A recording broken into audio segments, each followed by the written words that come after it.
It's worthless now, Dad. Just sign the papers. My son Gary said it the way you tell an old man what day of the week it was. Patient, a little bored, already certain I'd agree. The words hit me harder than he ever meant them to. 41 years I had worked that ground with my father before me, and 63 years before that, my father had worked it with his. But there was something Gary didn't know, something a stranger in a gray suit would hand me the day before closing, and by the time the sun rose the next morning, worthless was the last word anyone would use for that farm again. My name doesn't matter yet. What matters is that I am 71 years old, and I have spent most of my life being underestimated by people who loved me. That is not a complaint. It is simply the truth. And truth, I have learned, is the only currency that never loses its value. I was born in the back bedroom of the farmhouse on Route 9, the same room my father was born in, the same room my daughter Marlene was born in 29 years later. The land runs 240 acres along the Coldwater River, corn and soy on the flats, a stand of black walnut on the ridge my grandfather refused to touch, even in the lean years, because he said a man who cuts down what he can't replace in his lifetime isn't a farmer. He's a thief with patience. I have carried that sentence with me for 60 years. I did not always understand it. I understand it now. I should tell you what that land actually cost in the years before it was ever worth anything to anyone but us. In 1974, when my father's hip gave out and the bank in town wouldn't extend the note on the combine, I sold my truck. A '68 Ford I'd saved 3 years to buy, and drove a borrowed tractor for 2 planting seasons so the payment could be made without a single acre going fallow. In 1987, during the farm crisis that emptied out half the county, Doris took a job at the elementary school cafeteria, not because we needed the income to eat, but because we needed it to keep the mortgage current while corn sat at $1.90 a bushel and men twice my size were crying in the feed store parking lot.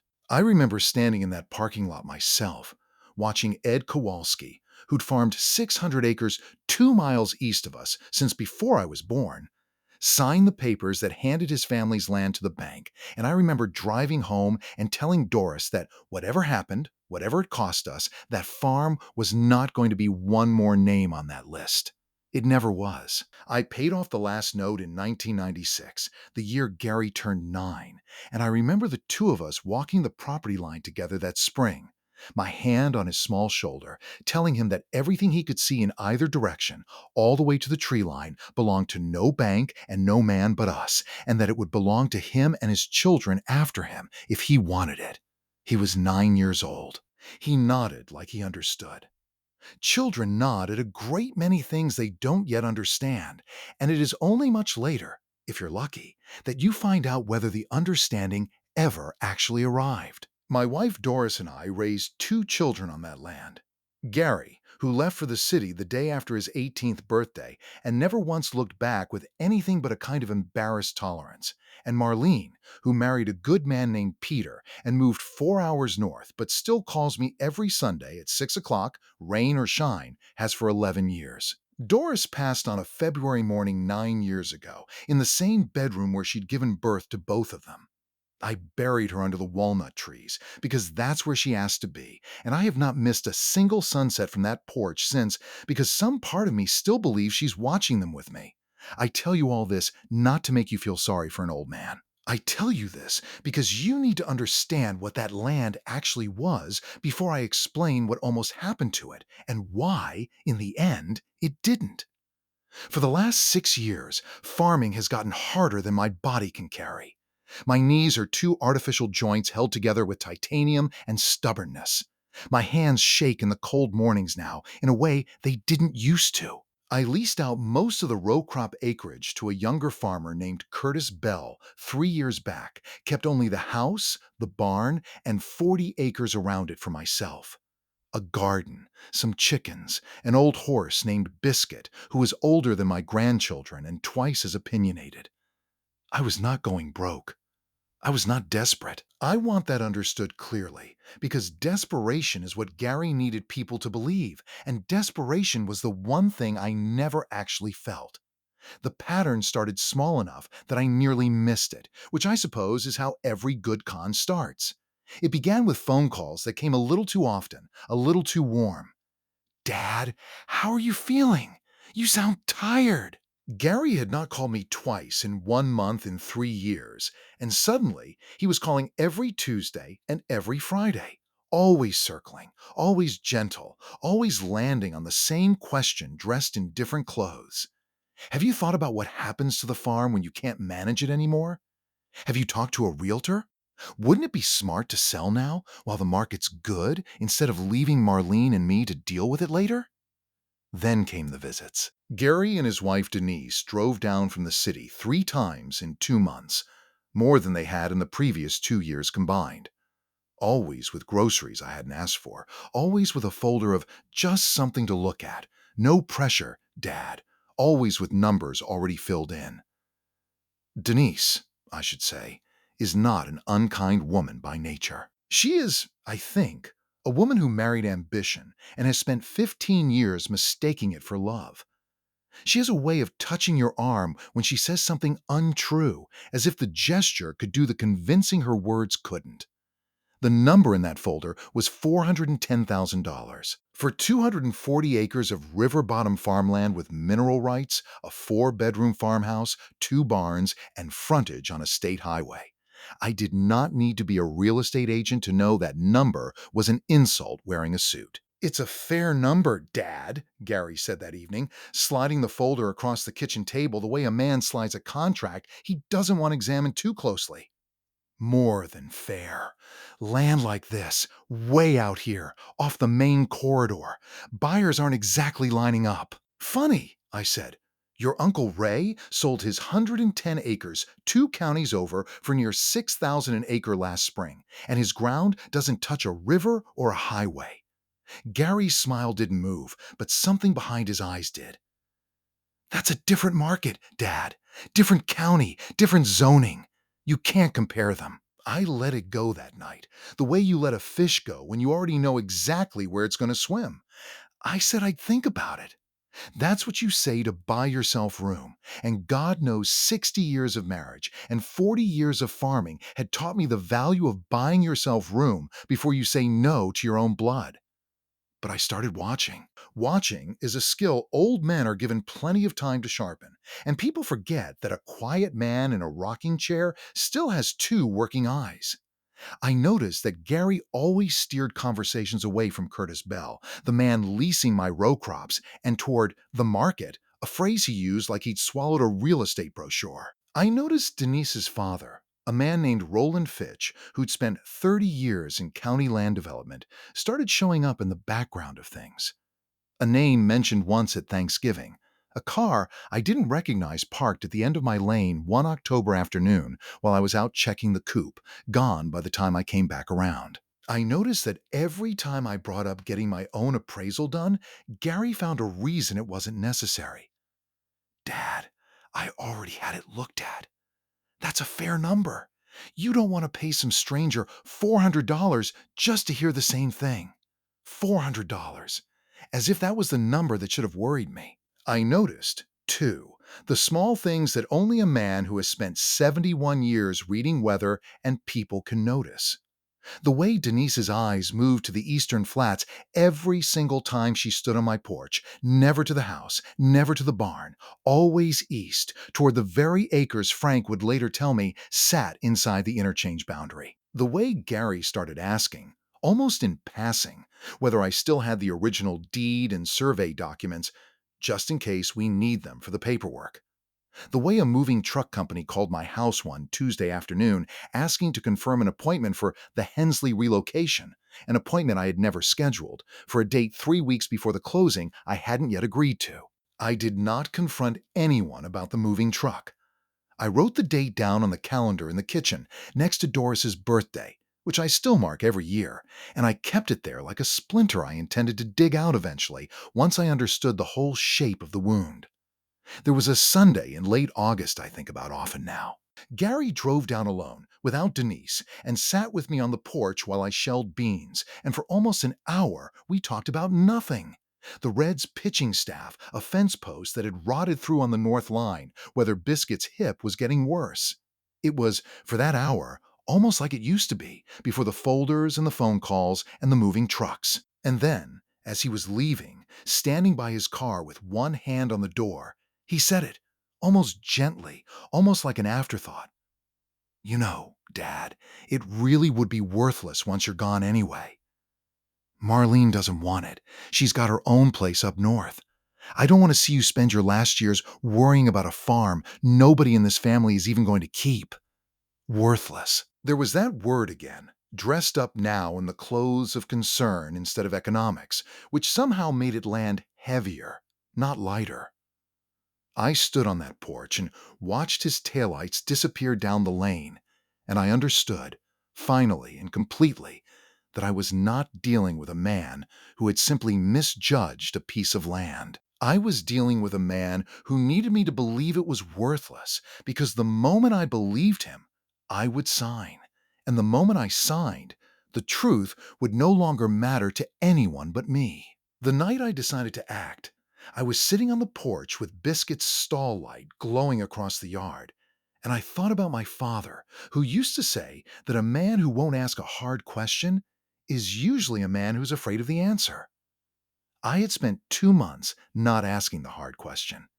That night, I stopped being afraid of it. The next morning, I drove into town and had coffee with Frank Delacroix, who has been my friend since we were 9 years old catching catfish in the Coldwater, and who spent 38 years as a real estate attorney before he retired to spend his days annoying his wife and, occasionally, saving mine. "Frank," I said, "I think my son is trying to steal my farm out from under me, and I think he's using his father-in-law to do it." Frank didn't look surprised.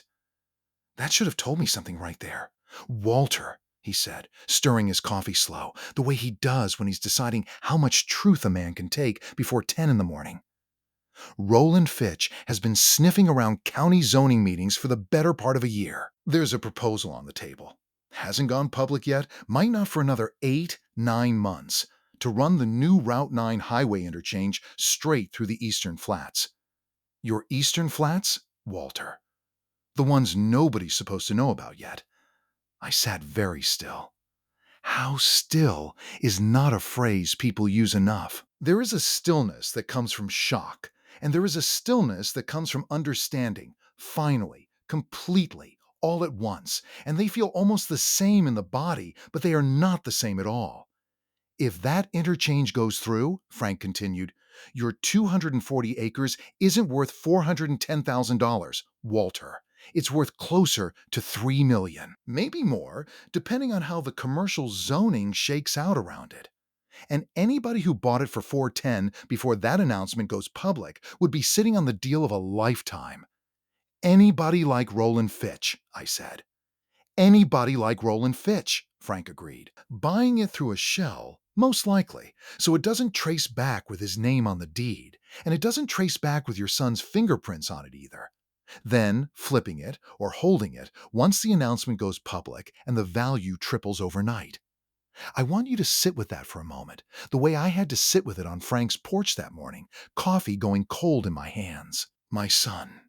My own son, whom I had taught to fish in that river, whom I had carried on my shoulders through that walnut grove, whom Doris had rocked to sleep 1,000 nights in that farmhouse. My son had looked at the ground his grandfather refused to touch, at the bedroom his sister was born in, at the trees his mother is buried under, and seen a number. A number he was willing to lie to get. I did not cry. I want to be honest with you about that, because there is a kind of grief that doesn't come out as tears, that comes out instead as a terrible clarity, like a fog lifting off a field at dawn and showing you every fence post, every stone, every place the ground has settled wrong.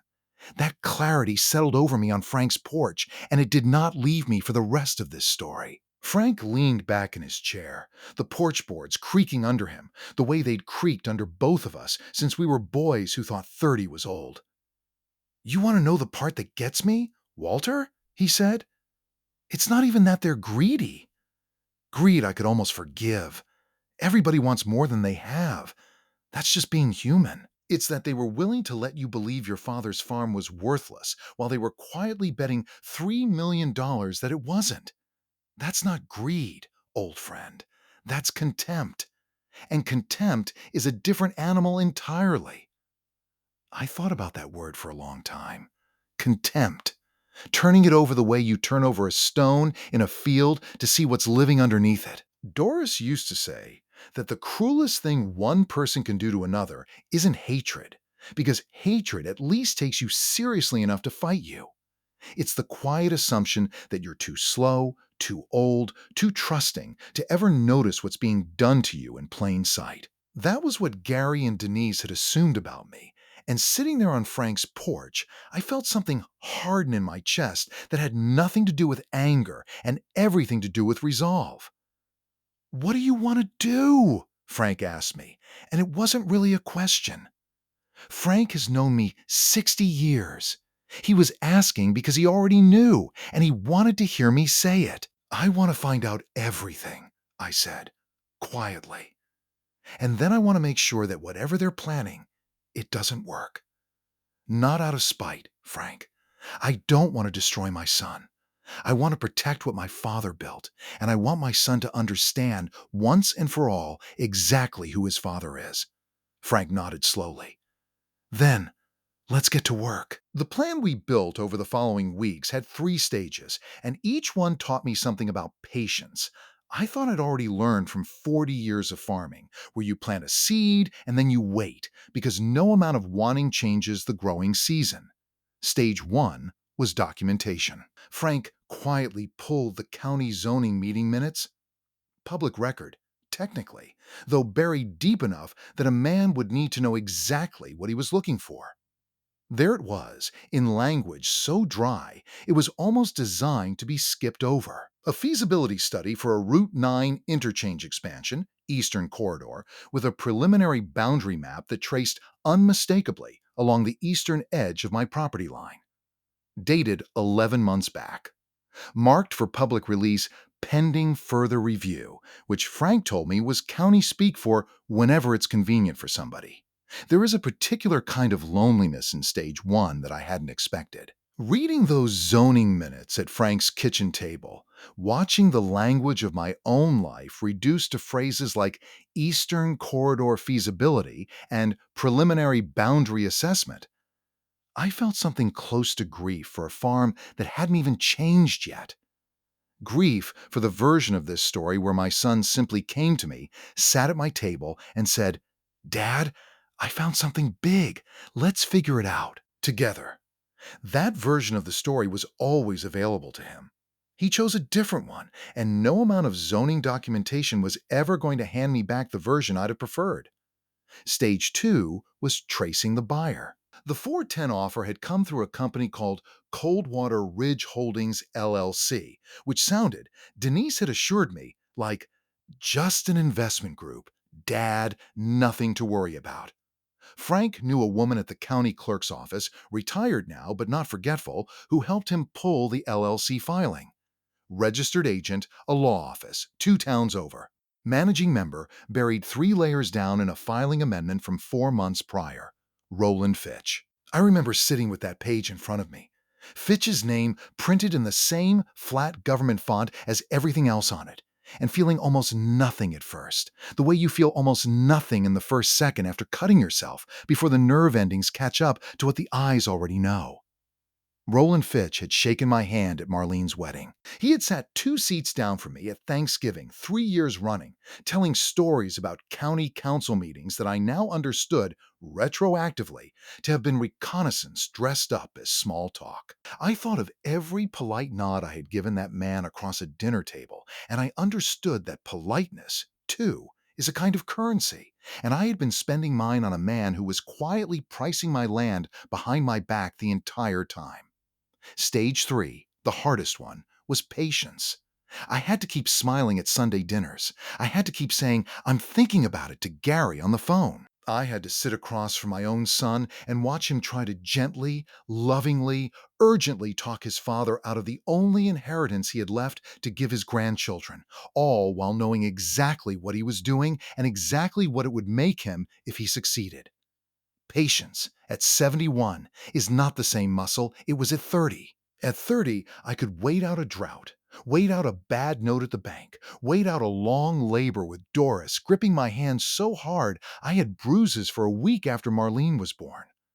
But waiting while your own son lies to your face, week after week, over pot roast and coffee, asks something different of a man. Twice that October, I nearly broke. Once, when Gary called to check in and asked, so casually it made my skin cold, whether I'd had a chance to look at the offer again, I had to set the phone down on the counter and walk out to the barn before I trusted myself to pick it back up. Biscuit, I think, heard more honest cursing that autumn than in the previous 15 years of his life combined. The other time was a Wednesday when Denise called, not Gary, and spent 20 minutes telling me how worried she was about my health, my safety, my ability to manage everything out there alone, in a voice so full of what sounded like real tenderness that for one terrible half a minute, I nearly believed her, nearly felt the old warmth a man feels toward the mother of his grandchildren. And then she said, we just want to make sure you're taken care of, Walter, before anything happens. And I remembered the phrase from the kitchen. He'll never even know the difference. And the warmth went cold in my chest like a well going dry. It was during that stretch of patience that I overheard the conversation that I will carry with me until I die.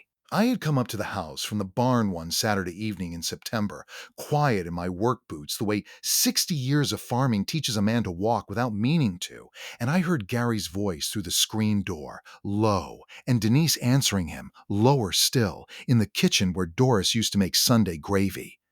He's stalling, Denise said. My dad says the announcement could go public as early as March. We need this closed before Thanksgiving, Gary, or the whole thing falls apart. He'll sign, Gary said. He always signs eventually. He just needs to feel like it was his idea. And once it's ours, Denise said, and here her voice took on something I can only call excitement, the kind you're not supposed to feel about your own husband's father. Once it's ours, we sit on it 8 months, maybe less, and then my dad handles the sale to the county. Gary, we could clear $2 million. $2 million. And your dad gets to keep living in that little house on Curtis's lease until he passes, so he'll never even know the difference. I remember standing very still in the dark of the porch, my hand flat against the doorframe, my own heartbeat loud enough that I was half afraid they'd hear it through the screen.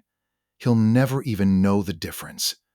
As if not knowing was a kindness. As if my ignorance was the gift they intended to give me, in exchange for the land my father's father cleared with a mule and a debt he spent 11 years paying off. I did not go inside. I did not confront them that night.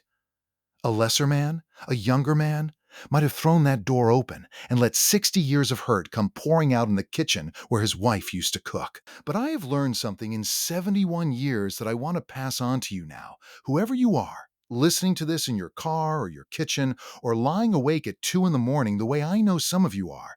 The moment you are angriest is very rarely the moment you should act. I went back to the barn. I sat with Biscuit until my hands stopped shaking, and then I went inside, smiling, and asked Denise if she wanted to stay for pie. The counter move came together over the next 3 weeks, and it is the part of this story I am proudest of, not because it was clever, though Frank assures me it was, but because it asked nothing of anyone except the truth, filed correctly at the right time. Frank and I drove to Columbus to meet with a land use attorney named Priya Anand, a woman half my age with twice my patience for paperwork, who specialized in exactly this kind of situation. Family land, development pressure, the particular vulnerability of an aging owner surrounded by people who claim to love him. Together, the three of us built something Roland Fitch's shell company never saw coming. I placed the farm into an irrevocable trust. Not for Gary, not for Denise, but for my grandchildren directly, with Marlene as trustee, a woman who has never once in 29 years asked me for $1 she didn't need and always paid back. The trust could not be sold under duress, could not be sold below independent appraisal, and required a full, professional, third-party valuation before any transaction. A valuation that would, of course, immediately surface the pending interchange announcement the moment an appraiser did their job correctly. I also had the trust formally retain Curtis Bell's lease at fair market terms for the next 15 years, protecting the working land regardless of what happened around it. And, at Frank's suggestion, I authorized Priya to file a formal records request with the county planning office in my own name as property owner.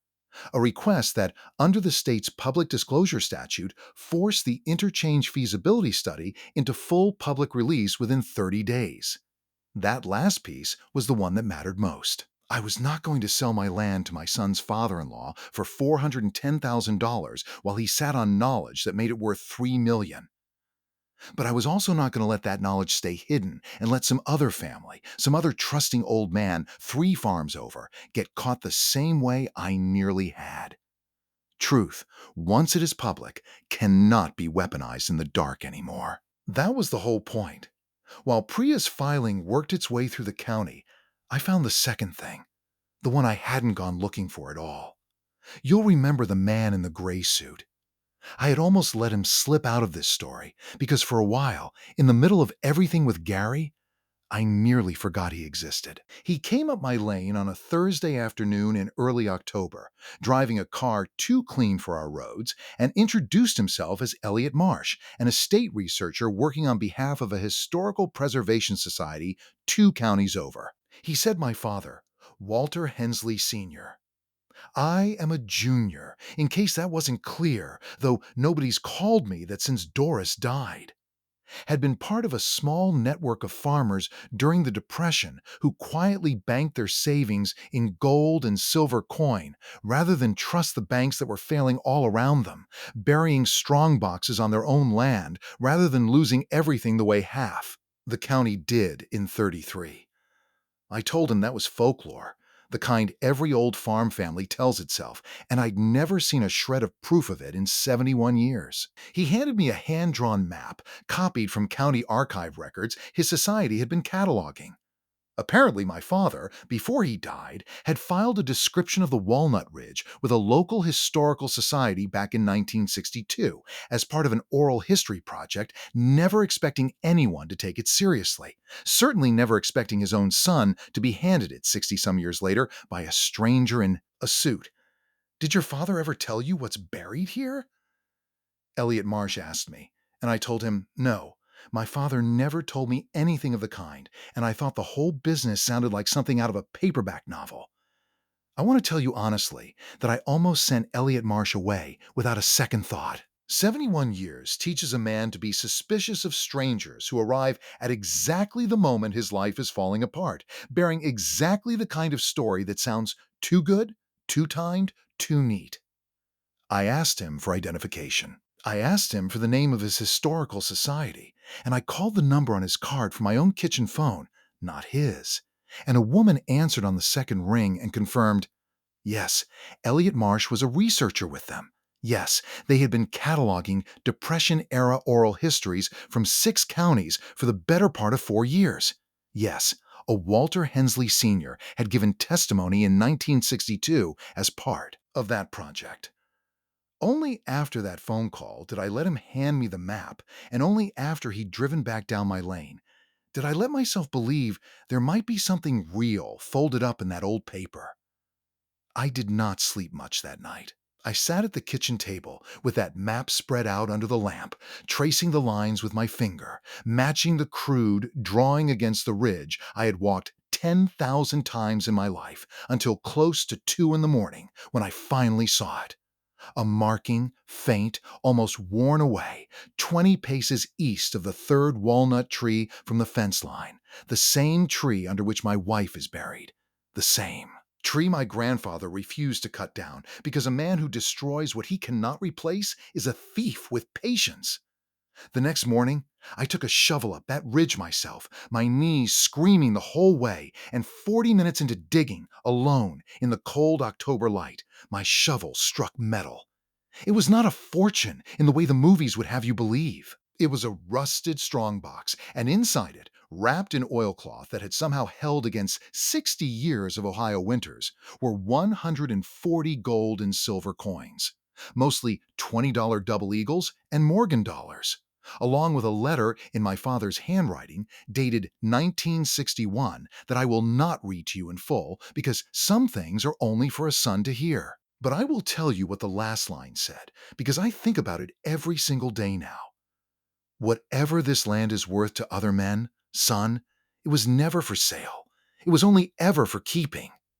A coin appraiser in Columbus valued the collection at just under $260,000, purely on numismatic and metal value, separate entirely from the land itself. My father, it turned out, had never trusted banks after what he watched happen to his own father in 1933, and he had quietly converted a portion of his savings into coin every year for over a decade, burying it the way farmers of his generation buried what they could not bear to lose twice.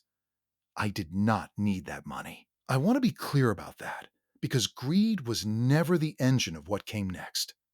What I needed, what that strongbox gave me, alongside everything Frank and Priya had already built, was proof, undeniable and physical, of exactly what kind of man my father had been, and exactly what kind of man I intended to be in the time I had left. I called the family together on the third Sunday of November, told them all I had an announcement about the farm, and watched Gary's face do something close to relief when he heard the word announcement, as if he already believed he'd won. We sat at the same kitchen table where Doris used to serve Sunday gravy. Gary, Denise, Marlene, and Peter, who I'd asked to drive down for this, and Frank, who I'd asked to sit quietly in the corner with a folder on his lap. I did not raise my voice.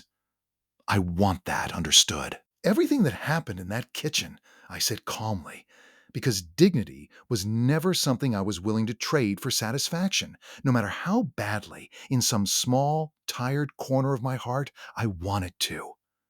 I know about the interchange, I said. I know about Coldwater Ridge Holdings. I know your father is the managing member, Denise, and I know the two of you were planning to buy this farm from me for $410,000, knowing full well it would be worth close to $3 million within the year. The kitchen went the kind of silent that has weight to it, that presses against your ears. Marlene reached for Peter's hand under the table. Frank sat still in his corner, hands folded over his folder, saying nothing, exactly as we planned. I could hear the refrigerator humming, the same refrigerator Doris had picked out of a catalog in 1989 and refused to replace even after it started rattling, because, she said, some things earn the right to grow old with you. Dad, listen, Gary started again, and this time I raised a hand, not sharply, just enough. I'm not finished, I said, because I want you both to understand that I'm not angry that you wanted more for your family, Gary. I understand wanting more for your children. I have spent my whole life wanting more for mine. What I cannot forgive so easily, what I need you to sit with, is that the plan only worked if I stayed ignorant. Not if I agreed. Not if I was persuaded. If I stayed in the dark, permanently, about what my own father buried under that ridge and what the county has known about that highway for 11 months. You didn't need my blessing. You needed my blindness. Denise's face went white, then red, then she reached for something to say and found nothing. Gary just stared at me, and I watched something collapse behind his eyes. Not guilt, not yet, just the particular shock of a man realizing the ground he'd been standing on was never as solid as he'd believed. Dad, he started, it wasn't. I heard you in this kitchen, I said. Both of you. $2 million, you said, Denise. And Gary, you said I'd never even know the difference. I let that sit a moment. You were wrong about the money, and you were wrong about me. Then I opened Frank's folder and I laid it all out, calm as a man reading a grocery list. The zoning minutes, the LLC filing, the public disclosure request already filed with the county, the trust already established with Marlene as trustee, the 15-year lease already locked in with Curtis Bell. And then, because I could not resist it, and because I believe my father would have wanted his letter read at exactly this table, I set the strongbox down in the center of it, opened the lid, and let 140 gold and silver coins catch the kitchen light. There is more to this land than either of you understood, I said. There always was. You just weren't paying attention. Marlene started to cry, not from grief, but from something closer to pride, and Peter put his hand over hers. Denise broke first, the way people who build their whole strategy on someone else's ignorance always break once the ignorance is gone. She said something about how it wasn't supposed to hurt anyone, how her father had assured her it was just business, how she never meant for it to feel like this, and I believe, in a strange way, that some part of that was true. Ambition mistaken for love can still feel like love from the inside. Gary did not cry. Gary sat very still, the way I imagine I sat on Frank's porch weeks earlier, and I watched my son finally do the arithmetic of what he had almost become. I told myself it was for the kids, he said quietly, to the table more than to me. College funds. A future. I told myself you'd be taken care of no matter what. You told yourself a lot of things, son, I said, and here, for the only time that whole evening, my voice caught. But you never once told yourself the truth, which is that you were about to take from your own father the last thing his father ever gave him so that your father-in-law could get richer, and you were willing to let me die, not knowing you'd done it. Nobody spoke for a long time after that. I want to tell you that Gary and I fixed everything that night because that is the ending you might want, and God knows it is the ending I wanted too. But that is not how truth works, and I promised you I would not lie to you in this telling, not even to make the ending feel neater than it was. Gary and Denise left that night without finishing dinner. It was 3 weeks before he called me again, and when he did, his voice was smaller than I had heard it in years. Not performing anything, not managing me, just a man who had looked at himself clearly for the first time in a long time and did not entirely like what he saw.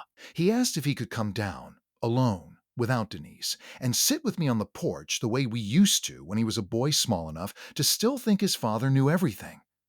He came the following Saturday. We sat under the walnut trees near his mother's grave, and he apologized in a way that wasn't smooth or rehearsed, which is how I knew it was real. He told me Roland Fitch had pressured him for months, that Denise had been under her own father's thumb longer than either of them wanted to admit, that somewhere in the last 2 years he had let ambition convince him that taking care of his children meant taking from his father, and that watching me lay that strongbox on the table had been the first time in a decade he'd felt ashamed of himself in, a way that actually changed something. I do not know yet what becomes of his marriage. Denise has not called. Roland Fitch, through his attorney, quietly withdrew every offer the week the county's public disclosure went through, and the interchange story broke in the local paper. And I understand he is currently the subject of some uncomfortable questions from the County Ethics Board about advanced knowledge of zoning decisions. That is not my fight to finish. I gave the county what the law required, and I let the truth do the rest of the work truth is generally better at than I am. Roland Fitch's attorney sent a short, clipped letter in December formally withdrawing every prior offer, which Frank framed and hung, half joking, in his office, calling it the most expensive apology I've ever seen refuse to say the word sorry. I heard through the county grapevine, which moves faster and more accurately than any newspaper, that Fitch was quietly stepping back from 2 other development deals he'd had in motion, presumably while he waited to see how much daylight the ethics board intended to shine on his affairs. I take no pleasure in that, or at least less than you might expect. A man who builds his fortune on other people's blind trust eventually runs out of blind people, and I did not need to be the instrument of his downfall to know that outcome was already written into how he chose to live. Gary and Denise are, as of this recording, still married, still working through what I understand from Marlene to be a long and difficult reckoning of their own, one that has very little to do with me and everything to do with the kind of marriage 2 people build when ambition sits at the head of the table instead of honesty. I do not ask for details. I have learned, late in life, that there is a difference between being owed the truth and being owed everything. And a father does not automatically inherit the right to know the inside of his adult son's marriage just because that marriage once tried to take something from him. the trust stands. Curtis Bell still leases my row crops, and last spring he brought his two boys out to help me repair the fence line along the eastern flats, the same flats that will, someday, likely become the edge of a highway interchange. And when that day comes, my grandchildren will be the ones who decide what that means for them, with full knowledge, full ownership, and a strong box of gold coins split fairly. Between them, in accounts Priya set up that no one can touch until they are old enough to understand what patience their great-grandfather asked of them. I still sit on that porch most evenings. Biscuit is slower now, and so am I. And some nights I talk to Doris under the walnut trees the way I have every night for 9 years. And I tell her what happened, and I tell her Gary came back, even if I don't yet know how far back he's come. There is a particular kind of silence that settles over a farmhouse in the weeks after something like that. It is not the comfortable silence Doris and I used to share on the porch after 50 years of marriage, the kind that needs no filling because everything worth saying has already been said 1,000 times. It was a heavier silence. The sound of a family recalculating itself, of a father wondering how much of his son's childhood affection had been genuine and how much had simply been waiting, unknowingly, for a folder of numbers to arrive one day and reveal its true shape. I do not believe that is a fair way to think about it, and most days I do not let myself think it for long. But grief, even the strange kind that comes from surviving a betrayal instead of a death, does not always ask permission before it visits. Marlene called every day that first week, not just her usual Sunday. Peter drove down twice without being asked, once just to split firewood with me in the cold, saying almost nothing the whole afternoon, which was, I think, exactly the kind of comfort I needed and could not have named for myself. Frank came by most evenings with a chessboard neither of us was any good at anymore, and we sat on the porch losing badly to each other until the light went, and somewhere in all that quiet companionship, I began to understand that I had not lost a family that Sunday in November. I had simply learned, at last, the true weight and shape of the one I still had. Here is what I have learned, if it is worth anything to you, listening tonight from wherever you are. Love that keeps a ledger is not love. It is a transaction wearing a familiar face. And the people who love us truly are not the ones who tell us what we want to hear. They are the ones who show up in the quiet years, without a folder full of numbers, without an angle, just because we are theirs and they are ours. I do not believe Gary stopped loving me. I believe he let someone convince him that loving me and taking from me could be the same act. And it took a table full of gold coins and a dead man's letter to remind him they were not. I think about my father often these days, more than I have in years, and I find myself wondering what he would have made of all this. Whether he'd have been proud of how I handled it, or whether, in his quieter way, he'd simply have nodded once and gone back to whatever he was doing, the way he did with most things that turned out fine in the end. I like to believe it's the second one. He was never a man who needed to say much. He buried a strongbox under a walnut tree and wrote 4 sentences and trusted that would be enough, decades later, to say everything that mattered. I hope, in my own way, this story does the same for whoever needed to hear it tonight. I think, too, about the coins themselves, sitting now in 3 separate accounts for 3 grandchildren who don't yet understand what they represent. Someday, Marlene's children will be old enough to ask why their grandfather buried gold in the ground instead of putting it in a bank, and I hope she tells them the truth. That their great-grandfather lived through a time when the institutions people trusted failed them completely, and he decided the only vault he could truly rely on was the earth itself, and the only inheritance worth leaving was one that couldn't be talked out of a man by a smooth voice and a folder full of numbers. I hope they understand that the coins were never really the treasure. The letter was. The knowing was. And if you are sitting somewhere tonight, being told by someone you love that what you built is worthless, that it is time to let go, that you would never even know the difference, I want you to hear this from an old man who has been exactly where you are sitting. Ask the hard question before you sign anything. Find your own Frank, your own Priya, your own quiet ally who will tell you the truth even when it's inconvenient. And remember what my father wrote to me across 60 years and a strongbox of buried coin. Whatever this life is worth to other people, it was never for sale. It was only ever for keeping. If this story stayed with you, I would love to hear from you in the comments. Tell me, what would you have done in my place? And from where in the world are you listening? I read every message, and you mean more to me than you know. For more stories like this one, like this video, and subscribe. There is so much more waiting for you. With love and respect. Until next time.